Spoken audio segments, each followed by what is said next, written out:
All right, welcome to another Taylor Newsbreak. I'm Carl Zymak. Our special guest today is Dave Gorgon, otherwise known as Mr. Taylor. Dave and I go back all the way to our college days, which is a lot longer than we want to admit, right? It is, but it's been a good run. We've been friends for a long time. I remember when you didn't have any gray and I didn't have any gray. And we had a lot of fun through the years and a lot of serious times too. Well, I noticed that you've kept your hair and I haven't, and you didn't pull that on me, so that's a good thing on Cablecast here. God's will. Well, what we're here for the listening audience is Dave and I have got together and we're going to try to restart the Taylor Hall of Fame. Okay, the the Recreation and Sports Hall of Fame here in Taylor.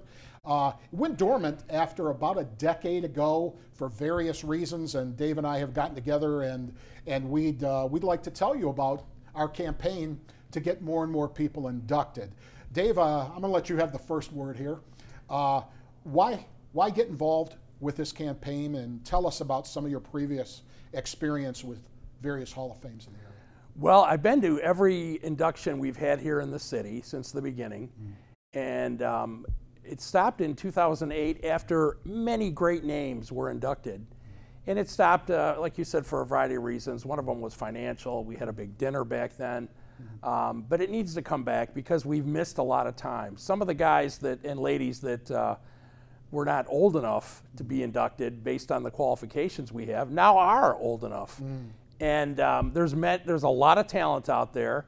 We'll talk later about how to get nominated and how to nominate people that you know. And let's just get caught up. Let's end that gap. In the past, they inducted anybody from 3 to 6 people a year. We may go more than that. I hope we go more than that with this next one. I know when you and I were comparing notes together over the months building up to this, I know, we don't want to necessarily mention names, but we came up with a lot of names just between the two of us. We did, and I talked to one today actually, and I hope he gets in. He's he's a regular guy that has had a great run and helped the city out a lot in sports. But we don't know. When the committee is picked, we're going to have a fair and just system in place, and the people that need to be in will be in. And if you don't get in this time, we'll keep your records on file, and you can come in the next year. Yeah, we certainly are going to keep a list, and everybody can't go in at the same time, just like any other hall. You've been experienced with not only the Taylor Hall but the Allen Park Hall, if I'm remembering correctly. That's correct. I've nominated people that have gotten in Taylor's, and I've nominated people that have gotten in Allen Parks. Carl, you were the longtime sports editor of the News Herald. I am a former sports editor of the old Mellis newspapers. Right. So our background is unique, where we know about a lot of athletes. We've written about a lot of athletes.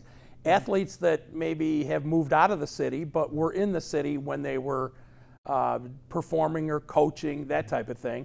Sadly, some have passed away. Some current Hall of Famers have passed away. And if you want, we can go through some of those guys now. Yeah, we can do that. Let me page over to those lists, because a lot of people probably are going to sit here and go, well, who is in the hall? Okay, because they don't remember. Okay, and let's start right off the top. Let's just play some comparisons here. What you remember about some of these people? Corey Montre. Corey was a baseball player from Taylor who played at Western Michigan in the 90s. He was a great hitter. Obviously, you can nominate yourself, or you can have somebody nominate you. Right. If you do nominate yourself, I believe, are we asking to get permission from the person that we want to, if they're living or a family member? To be honest with you, I don't think we touched on that. Okay. Yeah. We've just basically said that we want nominations. What was your experience in Hall of Fame? My Hall of Fame experience was I was a member of the charter committee that started the Wyandotte Hall of Fame, which was really intriguing because Wyandotte goes back so long, and Sam Palomera, the older Sam Palomera, who is now gone, he invited me. I was a sports editor at that time of the old Wyandotte News Herald, so that gave me kind of a unique feel to that. But as I got into that, and I'm sure you experienced the exact same thing, you're in the discussion, and they're talking about people who you may have heard of that you didn't even realize were part of Wyandotte, for instance, at that time, or Alan Parker Taylor. You know, Bob Cazava comes up, I mean, a star of the Yankees in the 50s, and people like that. But, you know, every community, I think, has its own unique history, and I think that's what we're trying to touch on here. Right. And I'll tell you one thing that really you mentioned to me early on when we were doing this, and I think I even wrote it in the magazine, was, you know, if it's one thing, this nomination, when you're thinking about nominating somebody, these nominations should be automatic. Okay, when you think of that person, it's like, boom, it's a given. Okay, now certainly it's not always going to be that way, but I know the people that you really want to induct, and we're going to go through some of these other names, you know, these people pop out. Okay, it's like, whoa, you know, that person, iconic, okay, in the history of the community, you know. What about Tim Witz? I know he was a friend of yours. Tim was a friend. He was a longtime volunteer with the Junior League World Series, and you'll hear some names come up throughout this that are synonymous with the Junior League World Series. Absolutely. Tim was a builder by trade, so he was able to give a variety of things to the series that no one else could do. He built. He was always there working on the press box. He was there. He built the first base. It's the bullpens. The bullpen. Yeah. Well, and on, and not just for the World Series, but all of Taylor South. And you'll hear some names from Taylor South as well. Right. And all the Taylor Little Leagues, actually, for that matter. Right. Tim sadly passed away since his induction, but it was good to, that he was a coach, he was an athlete, and he's written a couple books too. So he's a well-rounded guy. Another guy who passed away, Lanny Hall Sr., kind of absolutely synonymous with Little League in the city of Taylor. Lanny's connection was with the Taylor Northwest Little League. Right. I believe the field's named after him Absolutely, now. yes. And Yeah, he was also a big guy in Goodfellows. Right. And was the president of Goodfellows, as I recall, and raised a lot of funds so kids could have Christmases. What about Ted, is it Dasher? You know, Ted was a former professional football coach. He's still a coach, but he recently lost his job. Right, yeah. And but he had a great run as both a player and a coach, and it was good to get him in. There's one that without somebody stepping up and nominating him in the community, totally worthwhile going. He was in the NFL, I believe, when he got inducted. Well, that's the funny thing about this. You know, not everybody is Steve Avery or somebody like that. You know, you look, and somebody who made their mark in the 1950s in Taylor, who spent time in the 50s growing up or something, maybe graduated from high school, but they've spent their entire adult life somewhere else. And so you got to go back and really challenge your memory banks on some of that stuff. The four we just talked about all were members, I believe, of the last induction class, which was, I think, 2008. Absolutely. I don't know how you go that long without keeping up with all the great athletes, coaches, volunteers, recreation people in the community. Right. People are going to hear some names today and go, wow, I didn't know that person was in the Hall of Fame. Right. I didn't know they did all that kind of thing. And then they're going to be, their mind's going to be triggered, I hope, into going, you know, well, why isn't this person in the Hall of Fame? I hear you, and that's what we want. That's what we want, That's exactly. what we're trying to get to. Let's continue on with the list. Melissa Magoo? She was a basketball and softball player. Kennedy High School standout, 4-year starter, set records. She had 1,000 career points, over 1,000 career points during her high school basketball career. Which is the big mark. Right, and they retired her jersey. So that's, to me, that's significant. You know, and that's kind of a unique thing in high school because you don't see that many high schools that retire jerseys. I know I've been at, like, I grew up in Dearborn, and I didn't go to Fortson. Okay, I went to Edsel Ford, but when I was at Fortson, it was really unique because Fortson goes back forever, okay, and probably a century. And you're looking in there, and there's like, I think there's 2, maybe 3 now jerseys retired in football for somebody for someplace like that, and you go, whoa, these people are really, they were real special. Sure, that or even having a field name for you. Absolutely. You mentioned the Avery name earlier. Can we touch on him? He may be the most synonymous, well-known, that name, for a variety of reasons. Right. Steve Avery, of course, was a champion Little League player, and a champion. He actually has his own baseball card once he went to the pros. Our good friend Larry Caruso, who was the photographer at the News Herald, got a picture of Steve throwing a ball up in the air and catching it. Right. It was at a state tournament game. In fact, that's it. There it is. There it is, right there. There's his card, and there's the photo and all that stuff. Right. And Steve wound up being the National League Championship Series MVP, which was added to his fame. And then I think he finished his career as a Tiger, didn't he? I believe he did. It was either as a Tiger or as a Red Sox. Okay. But I think he went Red Sox then Tiger.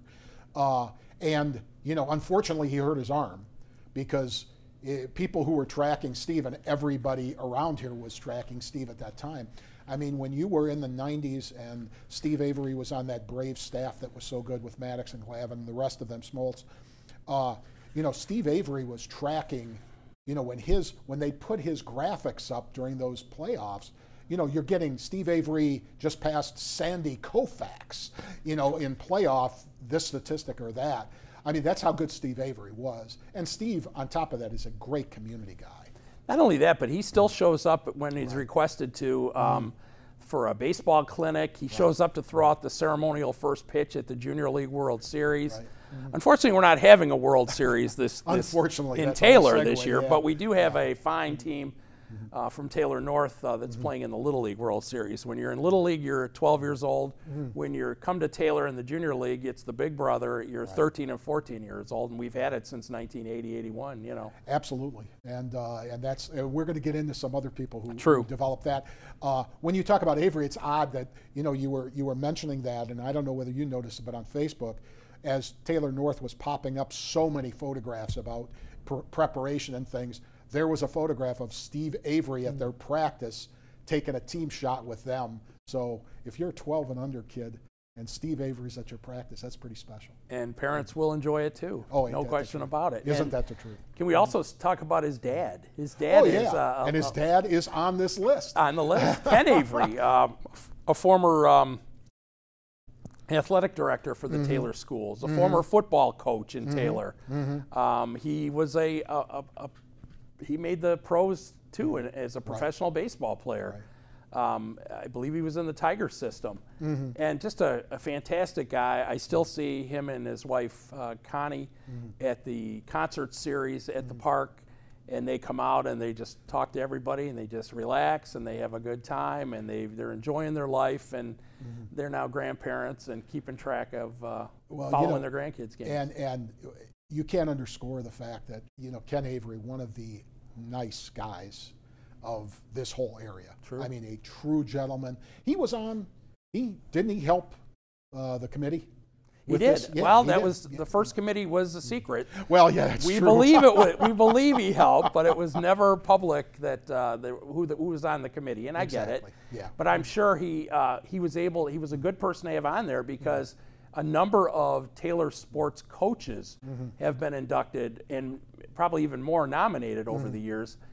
Ken literally was their boss, you know, at one point. He's a good barometer for great barometer, absolutely. And can we go to one of his famed players? Why not? Ron Adams. There you go, Ronnie Adams, one of the all-time favorite quarterbacks downriver. Yep, and Ron was Wayne's coach for I believe 4 seasons. I believe he started when he was a freshman, and all the way. And then what did he do after that? He went to Ron Adams went to EMU, and he I believe was that Jim Harkema. I believe he played under Jim Harkema, and that was the kind of revival to EMU's football program. And he ended up taking. Did I do this correctly? Yeah, I know you're okay. And he ended up taking them to the Pioneer Bowl. Sticks in my mind, but I don't know whether that was really the bowl. But they went actually to a bowl game. That was big news back then. And now Ronnie Adams is the head coach of Wyandotte Roosevelt High School and has been extremely successful. One of the best coaches in the entire region. Did he also play in the indoor football league? Yeah, in fact, that's where he as a professional, made his mark. in the indoor football. That's right. You know, and that's a passing game. That's for sure. Isn't that great? Oh yeah, it's fun. Fun to watch, and it was because of the quarterback. And Right. it always made Taylor proud to know one of our own was Absolutely. was going. And you know what? He got his start, I believe, in the Taylor Junior Football Club. Well, there you go. You know, and that, you know, when you go from there to the pros, Right. and then wind up going full circle, Right. and coaching a high school game that you know so well. Oh, yeah. And he's been so successful at every level. Right, and when you look at Roosevelt, they're in the Downriver League, which Taylor's in that league too. So what comes around goes around, I guess. That's it. You know, that's for sure. What about somebody like Cynthia Black? Cynthia Black Patterson. You know, we are represented by a variety of sports. This is a good one in this list. Yeah. And Cynthia was among the best professional bowlers for 3 decades, maybe more, dating back to her singles, doubles, team, and all events titles as a youth bowler at the Greater Detroit Young American Bowling Alliance. Now, she traveled everywhere to bowl and won titles everywhere she went, but always lived in Taylor, represented Taylor, and just a great addition to our Hall of Fame. Well, it was cool. A portion of the story that I didn't pull for this was you had wrote years ago when she was inducted that she was running head and head with Alita Sill, who was the barometer, you know, the mark back then, the gold standard. And oddly enough, Alita Sill was my parents' neighbor. Oh my gosh. Next door neighbor. I'll be darned. It was comical. So yeah, because one day I went to my dad's house and he said, "Hey, how would you like to meet Alita Sill?" And I said, "The bowler?" And he said, "Yeah, she just moved next door. That's her." You know, so it was kind of comical. And she's a nice lady. She runs a bowling alley now in Livonia. So that's pretty cool. We should say too that if we don't cover much on some of these people, it's because all of the information is on the City of Taylor website, and you can find little bios on almost everybody on that list. On almost everybody. Right. And all you have to do is when you get to the Taylor website, just go to the search bar and type in Hall of Fame. It'll take you right to the page. Excellent. You know, I actually did it on Google, and it was the first thing listed. See, you're ahead of me. You're always a step ahead of me, Gorgon. I'm telling you. I don't think so. Many crickets. The Sam Terry. What do you remember about Sam? Sam Terry was a coach in various youth sports. He was successful at every level in every sport, guided a bunch of the future stars in Taylor at that time. Ron Vesperimi. Ron's got a varied and variety of background. You mentioned your parents' neighbor. Ron is one of my neighbors. Oh, okay. All right. Ron is a great guy, and he and Sharon are just the wonderful neighbors. But that's not why he got in the Hall of Fame. Ron was a multi-sport player as a younger person, and then went on to coach not only in Taylor, but he was the athletic director at Cabrini in Taylor, and just molded a lot of minds as a teacher as well in the Taylor schools. Brian Craig. Brian and I served on the board for Fish and Loaves, the food pantry that's located in Taylor. And Brian sadly passed away a couple years ago, but he was, before that, and he's one of the founders of Fish and Loaves. Before that, he was known for his coaching of youth soccer players for like 3 decades. He really had an impact at St. Alfred's, St. Alfred's CYO team. Right. And he also coached at St. Pascal's and Taylor Catholic, which eventually Taylor Catholic, I believe, became a combination of all the Catholic schools in Taylor. So he's one of the most winning coaches in the history of the CYO, and he was just a wonderful man. Speaking of Taylor Catholic, that's not Wyandotte Catholic. We'll tell that. That's another story. That's a whole different story. I think that was Wyandotte Baptist, by the way. Wyandotte Baptist? No, hey, full disclosure here.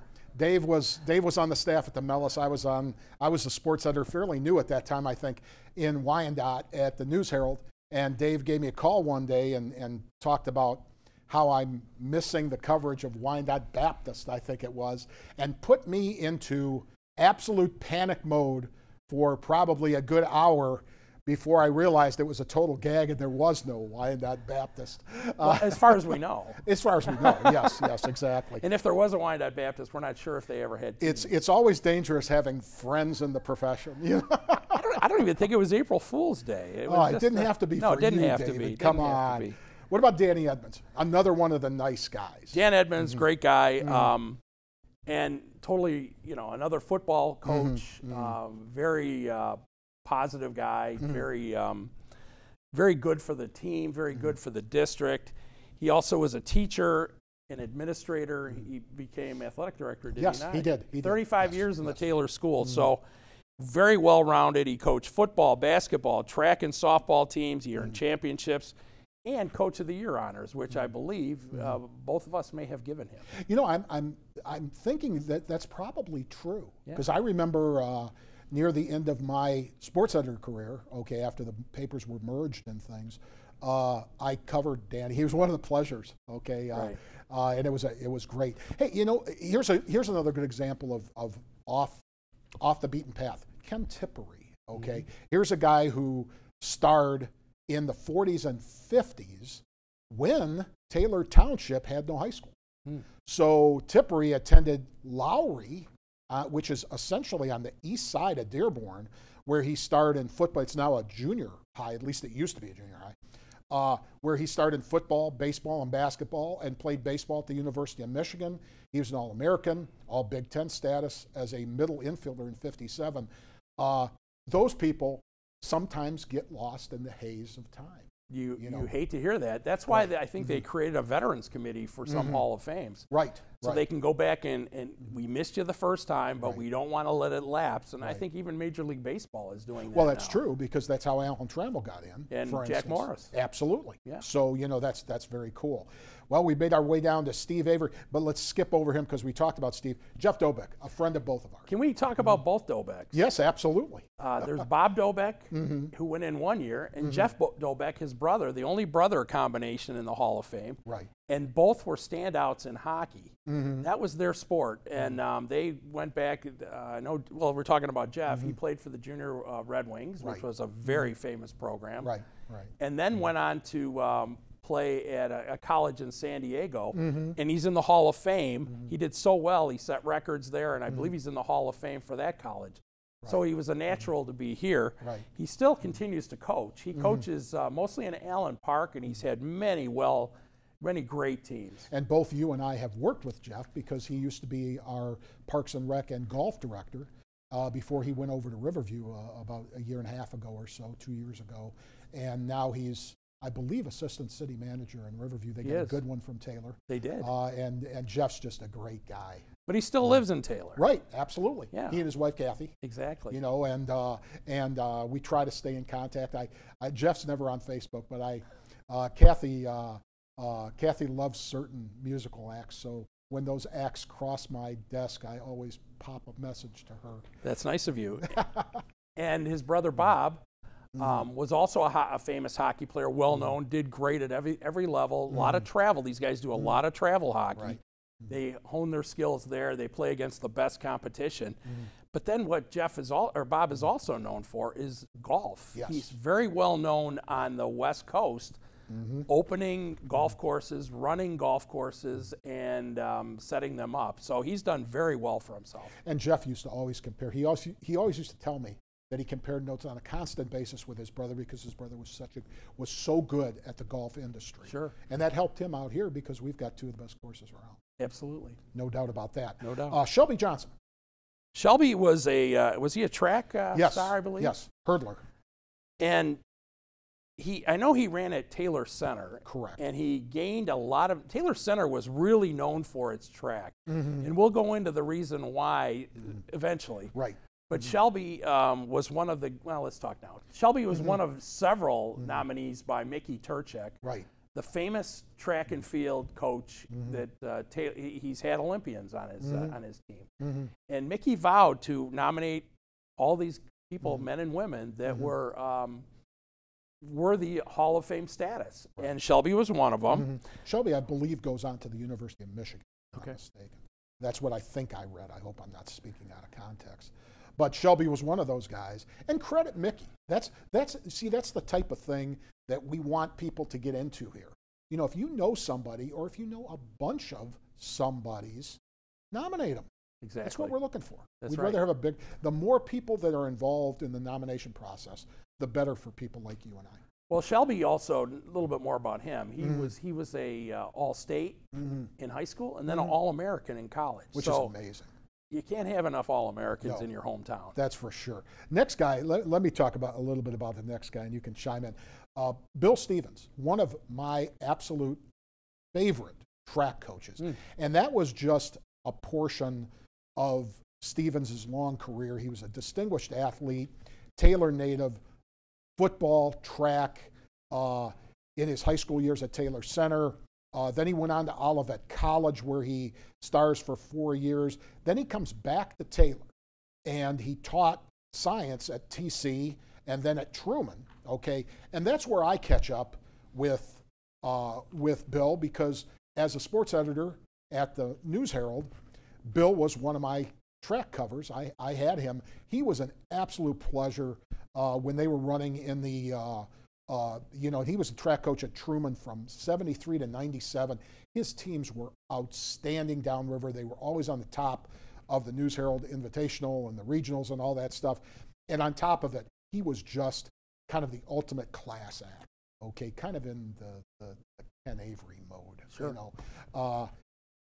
We already talked about Bob Dobeck, Sam Pizzo, one of your friends. By the way, we should let people know that the list we have is mostly in order of the most recent inductees to the ones that go way back. Correct. So if you haven't heard the name yet and you said, well, they've been on there for a long time, Right. we'll get to them. Right, exactly. And we're bouncing around a little bit too. Yeah, we are. That's true. Sam Pizzo is synonymous with Taylor South Little League and the Junior League World Series. If you go to Heritage Park and check out the Taylor South grounds, you will see the fields are named the Sam Pizzo Fields because he's one of the founders of the league. He's been a league president. His kids have played there. The Pizzo name is very well known in Taylor and downriver. Right. And he lives close to the park, and one of the roads leading into the park is named Sam Pizzo Boulevard, I believe. Yes. And Sam, you'll see Sam occasionally drive his golf cart there, and he's just a great guy. Yeah, there's only 3 roads per se in Heritage Park: Pizzo, Garish, and Bazura. Garrick. Excuse me. Garrick. Andy Garrick, who was the longtime scorekeeper for the Junior League World Series. Right. Now, I know Sam coached baseball a long time. He was an official in the league, and he was also a recreation commissioner for 17 years in the city. And, you know, it's a mostly volunteer job, and you're involved in all kinds of activity. So recreation is a key part of this Hall of Fame. So Sam's got the coaching, and he's got the directorship, that kind of thing. And Cameron Prevey, former mayor, longtime mayor, okay, in 2 different slots. He made it. Cameron Prevey is synonymous with our Heritage Park. Right. Heritage Park is our central park here in Taylor. It's fantastic. People say it's one of the it is one of the nicest parks downriver. I have a Facebook page called Heritage Park Photo of the Day, and I enjoy going over there so much that I try to get over there every day, take some kind of snapshot, and post it on the page. So go to Facebook, Heritage Park Photo of the Day. Without Mayor Prevey, we would not have a Heritage Park. Right. And it was a field at one point. I believe they had the ice rink there, now known as the Sheridan Center Open Air Pavilion. Right. But now we have the library there, we have the historic part of the park, we have the soccer fields, we have the Junior League World Series that's played out of there, Taylor South, and on and on. And Farm, the conservatory. I mean, everything's wrapped in. Absolutely. Yeah. And it's Mayor Prevey had this vision and worked with volunteers, put it together, and what we have is a magnificent facility that'll take us on into history. It's really kind of amazing when you look at that park, okay, and you realize that it came in under Prevey, which for some people was a long time ago, but it really wasn't that long ago. Yet, you know, most parks of that inkling, especially around the Cone Lake Historic area, those things were, you know, if you go to some other place in America, those things were there to begin with, okay? They weren't moved. they had a vision of moving those things in. I know you were here while they were doing much of that. Well, not only did they have the vision, but they had the ability and the staff on hand to apply for federal grants that helped us move some of those buildings to Heritage Park. The museum that's there now used to be a farmhouse at at Beach Daily and Northline. And now they moved it. They used grant money, so it cost the city no city funds. It was all grant money. And it's serving now as a museum that has open houses on occasion. Which is fantastic. It is. That's really kind of cool. Yep. Fred Tolman, who was a forever high school coach at Plymouth Salem, but his start was in Taylor, where he was a 6'10" Taylor center on the basketball team and was just a phenomenal athlete. Ends up going to college, ends up, like a lot of these guys, coming back, making the full circle. He ends up in Plymouth. For most people, when you talk, he landed in Plymouth and stayed there for such a long time. He passed away just a couple of years ago. When you hear Fred Tolman, they think Plymouth Salem basketball, but they don't know the rest of the story. I don't. When I met the man, didn't think he had an ego. Yeah, I don't think he did either. He was one of those types. One of those guys. Yeah. And they have the family has started a scholarship in his honor. And if you Google Thomann, first name Fred, you can see information about that. I believe that goes to the Plymouth schools, though. Exactly. Yep. And that's probably true. Ron Adams, we touched. Jimmy Gendron, quarterback for Truman. I believe he was on the Truman team that won their, it would have been probably the Wolverine title. It's either the Great Lakes or the Wolverine title in like 72 or 73, somewhere in that range. Jimmy goes on to become starting quarterback at Wayne State, and he probably has a lot more aches and pains now because one of the guys blocking for him was me.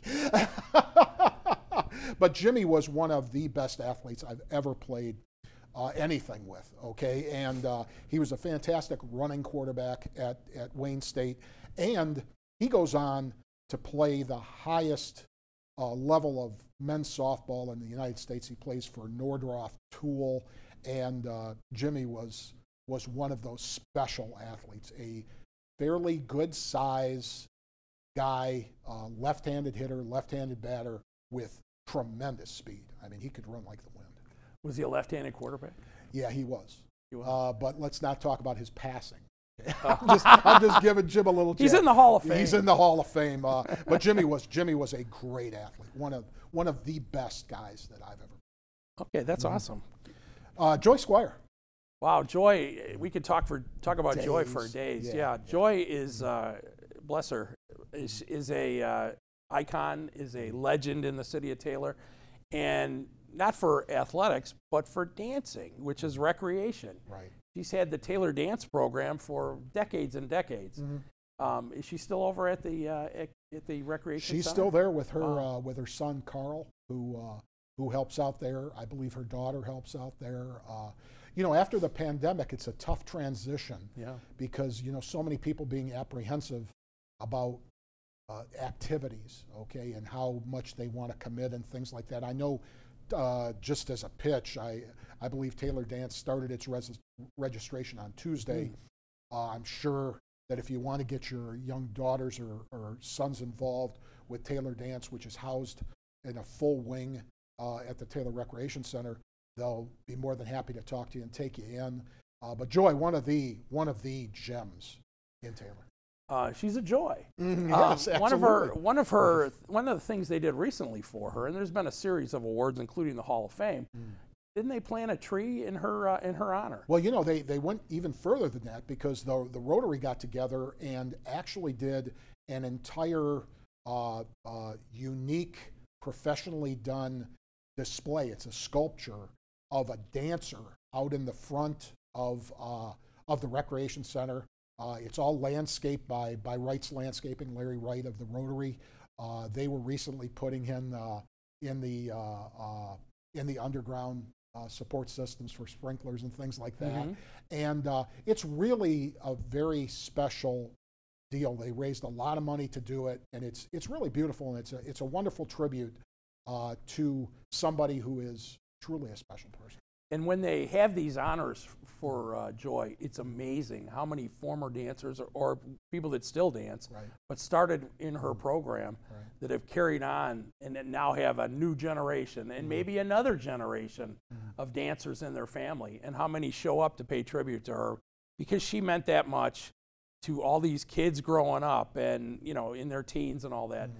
I highly recommend, if nothing else, just do yourself a favor and go meet Joy. She's just a great person. Yeah, there's no doubt about that. And you know, as you and I both know, and people forget this because athletics is so widespread now and the sports is so in depth now. But if you go back to the '60s when Joyce Squire started Taylor Dance, there wasn't a lot of physical athletic activity for women.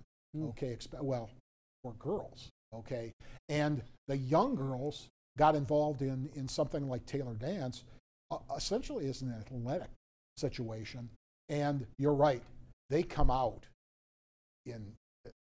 by the hundreds when she's honored, and I think she holds a special place. Probably the elite of the elite here that we're talking. Gene Stuss.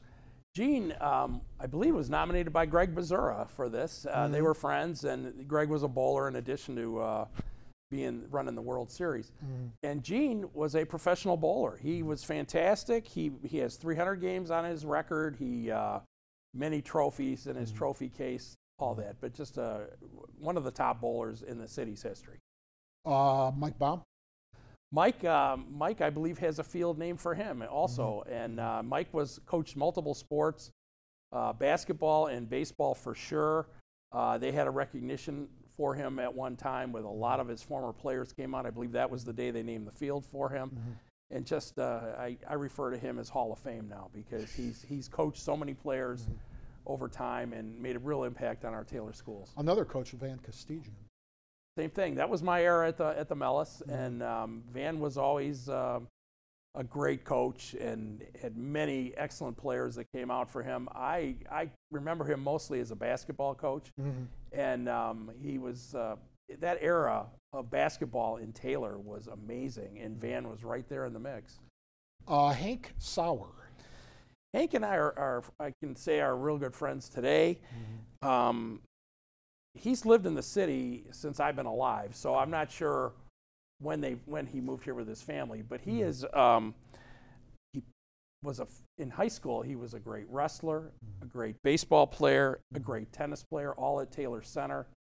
Then he went on to umpire, and he's played on 2 World Championship softball teams and named to the All-Tournament team. So, and just an outstanding individual. He shows up with his Chamber of Commerce mobile every World Series, and they pass out things to do in the region for visitors that come from all over the world to Taylor and don't really know what to do with their spare time. So Hank's out there on like opening day with his mobile, and it's just what a great guy, and God bless him. What a nice man too. Real accomplished name in football, Sean LaFontaine. Sean. Did you get to cover him? You know, I don't think either of us did, to be honest. Well, I remember him, though. Yeah. He was a Taylor kid, and he played at Divine Child, correct? He played either at Divine Child. Did he play at both Divine Child and Aquinas, or was that Greg Jolly? I'm trying to remember. I get them guys. mixed up. Yeah, sorry about that. We should have done our homework. LaFontaine, a real top-end high school football player. And his brother, I remember his brother giving his nomination speech, his induction speech, did a fantastic job. And Sean went on to become a firefighter in the city of Southgate. Well, there you go. But as a ball player, he was a football player, fantastic football player, and multi-sports. But football was the one I remember him for the most. Exactly. Ernest Molner. Wait. Didn't he go to college too and play? I thought that. U of M? Yeah, U of M. U of M too. Yeah, We can't leave that out. Exactly. We shouldn't leave that out. That's There's a case of somebody living in Taylor, doing their sports somewhere else in another city. Right. Divine Child or Aquinas back then accepted kids from everywhere. Right. And they were able to still reside in Taylor while going to school there. So absolutely. Keep that in mind too if you're thinking of people that you want to nominate. Ernest Molner. Ernie was, he's since passed away. He started coaching like many of us do when you have younger children and there's nobody there to coach the team. He went on to coach 43 years. That's amazing. And long after his kids were grown, obviously. But this is what we have. The sense of volunteerism in the city of Taylor is running rampant even to today. Right. It's amazing. 43 years. He played, before that even, he played baseball, basketball, and softball in his younger years. And then he coached baseball, basketball, and football for his children's teams. Michael O'Malley was an interesting story. I was looking him up, and multi-sports high school star, but then he goes on to play 3 years with the Harvard University baseball team, highlighted by an appearance in the 1974 College World Series. He was offered, and this is where it kind of gets even more interesting. He was offered a contract by the Boston Red Sox. O'Malley would fit, right? Sure.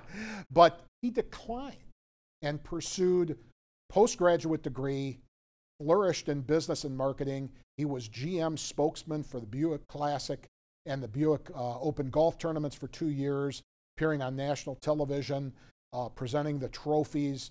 And after retiring, he serves as executive director of the City of Taylor's Golf, Parks, and Recreation Department, and is currently, well, he was at the writing, the director of marketing and economic development. I worked right next to Mike, and I remember going to his Hall of Fame, and the O'Malley family is still in Taylor, and they used to be the house that everybody would go to. Okay. And have dinner, play outside, you know, when it got dark, everybody went in the house, that kind of thing. Sure, exactly. So they played a lot of sports, and fast forward to when I worked with him in the city, and I can remember those days. We talked about those days where he would be on TV with the giant ceremonial check, presenting that check to the golfer that had just won the tournament. So it was he's represented Taylor well. That's what happens when you go to Harvard, right, Dave? I think so. I wouldn't know.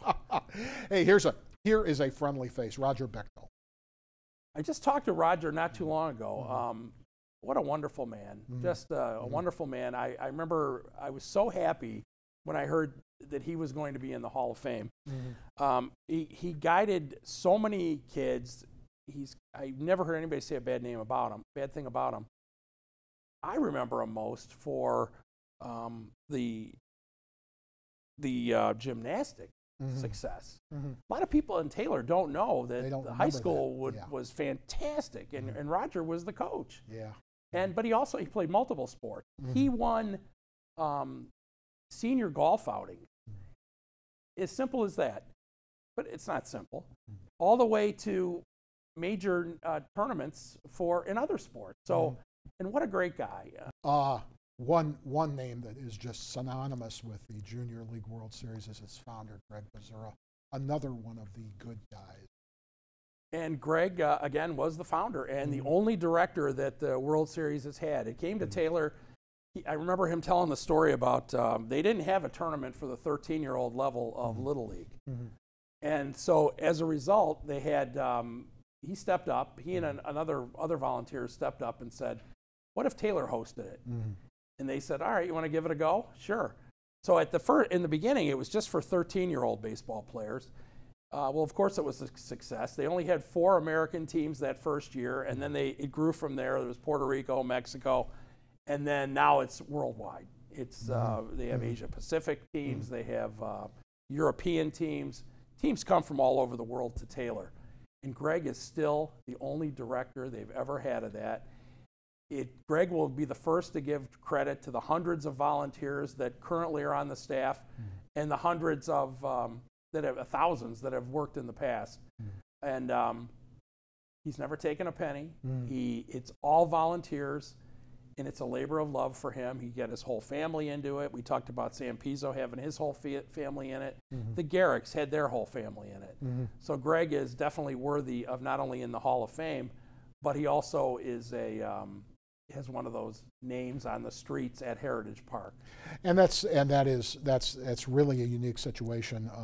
Truly a good man, and we're collectively as a community still waiting for the 40th anniversary year of the Junior League World Series to be played. I know pandemic canceled it last year, and the lingering effects have pretty much canceled everything but the Junior League World Series. The Little League. Yeah, the Little League. Little League World Series for the baseball and softball is being played, but it's only being played with American teams. Correct. Because of travel restrictions. Little League, in their decision making for Taylor and the other World Series under their watch, decided that it would be unfair to keep everybody at bay, not knowing if they would be able to pull enough volunteers to work for the World Series this year. So it's the second year in a row we haven't had it. Fingers crossed it'll come back next year. Well, you know, Dave, and I know following the Taylor North team fairly closely in their endeavor of going to Williamsport, that has been, it's been different, okay? The team is quarantined. Wow. Okay, only with the coaches. It's players and the coaches. No family. Okay, families and friends are at different hotels. And as soon as they won their regional, as soon as those two teams qualified, the two teams in the finals in the Great Lakes Regional, on buses going to Williamsport.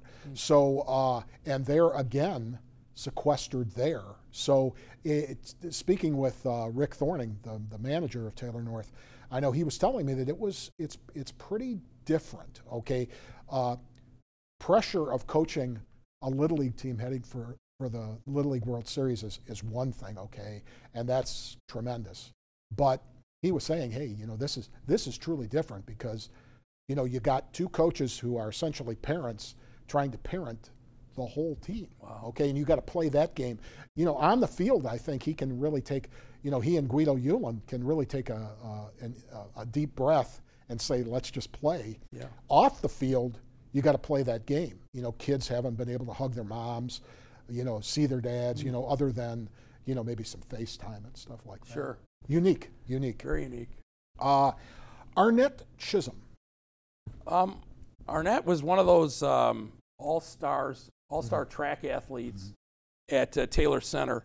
I know he earned a 4-year scholarship to the University of Michigan because of his success at TC under Mickey Turchek. And he became a 3-time Big Ten champion and an All-America during his time at U of M. When I met him, he looked like he could run, get back on the track and kick butt. And he probably could. Probably. Wayne Presley's a guy that I ran across. The last time I knew, he was living in Northville. Oddly enough, one of his sons played hockey with my son in high school. Wayne went on out of the Taylor leagues. He went on to play naturally in junior and excelled for the the Chicago Blackhawks as a goal scorer. So. He was one of those guys that had a long career in the NHL, longer than you might think, and he got his start. I know he played at the Sheridan Center when it had an ice rink in it, and also he's a name you could drop in Chicago even today, and you will get respect for it just by mentioning his name. If you're from Wayne Presley's hometown in Taylor. Suddenly people will buy you drinks. Well, there you go. That's perfect. We're almost to the end here. You want to take some of these? We're down to the original 5. The original 5, can we just say them right now? Sure. Joe Rembus, Bob Slater, Debbie Laplante Sweezy, Mickey Turchek, and Peggy Wasusik. Now, let me start. We mentioned Mickey. What a guy. Just a phenomenal mind. He not only did that, but he was a track star in college also. And when he came to Taylor to teach, it was only natural, I believe, that he was given the track team.